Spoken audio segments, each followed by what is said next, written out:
Horizon Gens from Kurzgesagt, and this is What is Something by the channel Kurzgesagt in a nutshell. What is something on the most fundamental level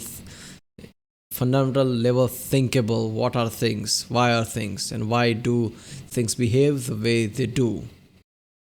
Alright, what are things? I think we can answer. Why do things behave the way they do? I think we can answer. Why are things purpose? Whenever in science, whenever you go to the core of things, you ask for purpose, it becomes a bit weird. Why is kind of, I don't know if we'll ever be able to answer why, how, what. Sure, why is kind of, yeah.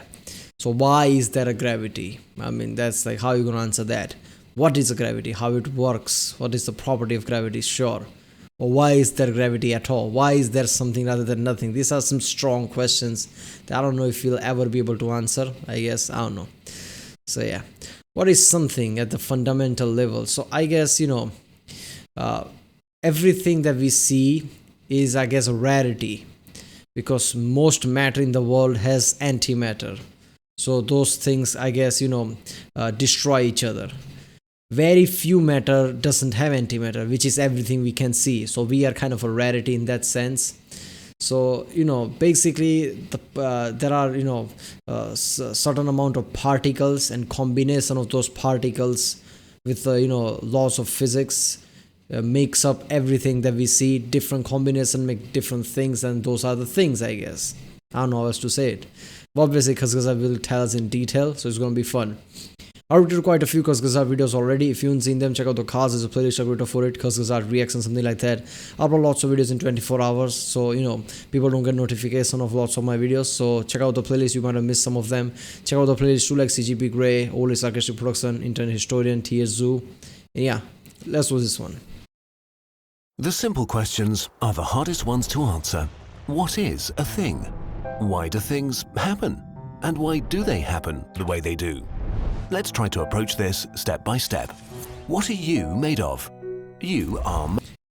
I mean, why is, like I said, is a heavy question. There was a podcast of Joe Rogan and Neil deGrasse Tyson, the last one, I think, where, Neil deGrasse Tyson was interrupting him too much and people got pissed off about it, apparently.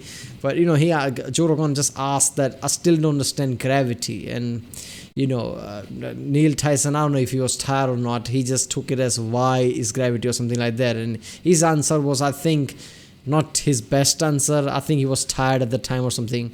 Even though gravity is not hard to figure out. Gravity is literally curvature of space. It's not much of force, it's literally curvature.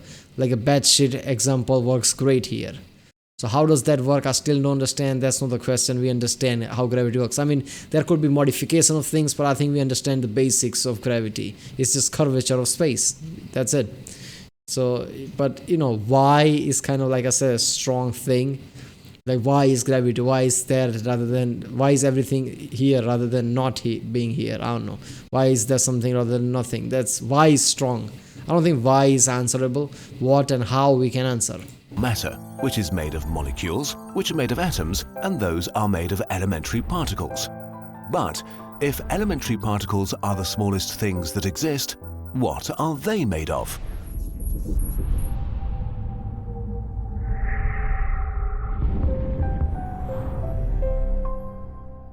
To answer a simple question, let's start simply. Let's wipe the universe clean, away with matter, antimatter, radiation, particles, anything. Now let's take a closer look at absolutely nothing. What is empty space? Is it what we call a vacuum? There are no atoms, no matter, nothing. Is it really all that empty? Nothing gives us the building blocks for everything. In a sense, empty space is a lot like a vast calm ocean. While the water is very still when nothing is happening, a stiff breeze can create some serious waves. Our universe works a lot like this. There are these oceans everywhere.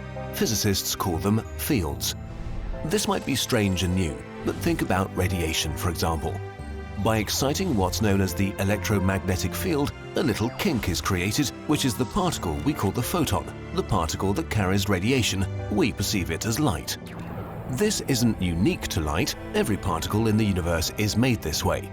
There are fields for every particle of matter, all with their own rules.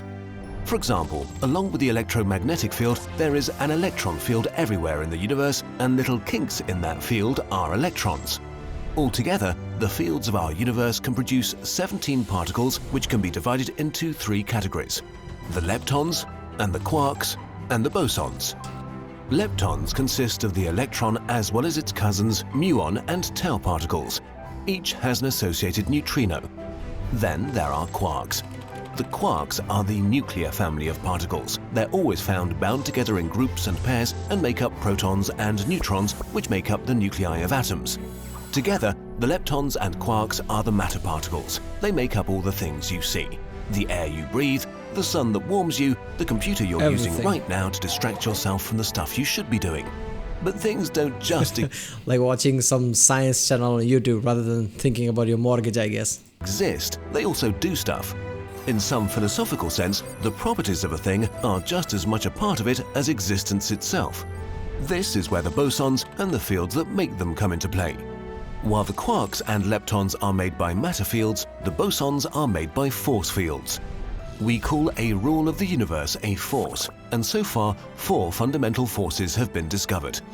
I guess bosons were recently discovered, not that recently, but recently enough considering in that particle accelerator in Switzerland.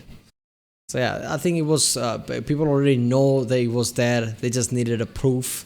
So they were actively trying to find it. There was I guess in USA in 90s, I think, or maybe late 80s, there was supposed to be a massive particle accelerator, even bigger than the Switzerland one in Texas or somewhere.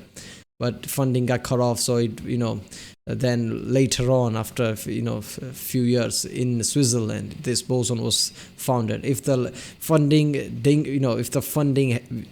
was not cut out like that, the boson would have been found much earlier in USA, I guess. Electromagnetism, gravity, and the strong and weak nuclear forces.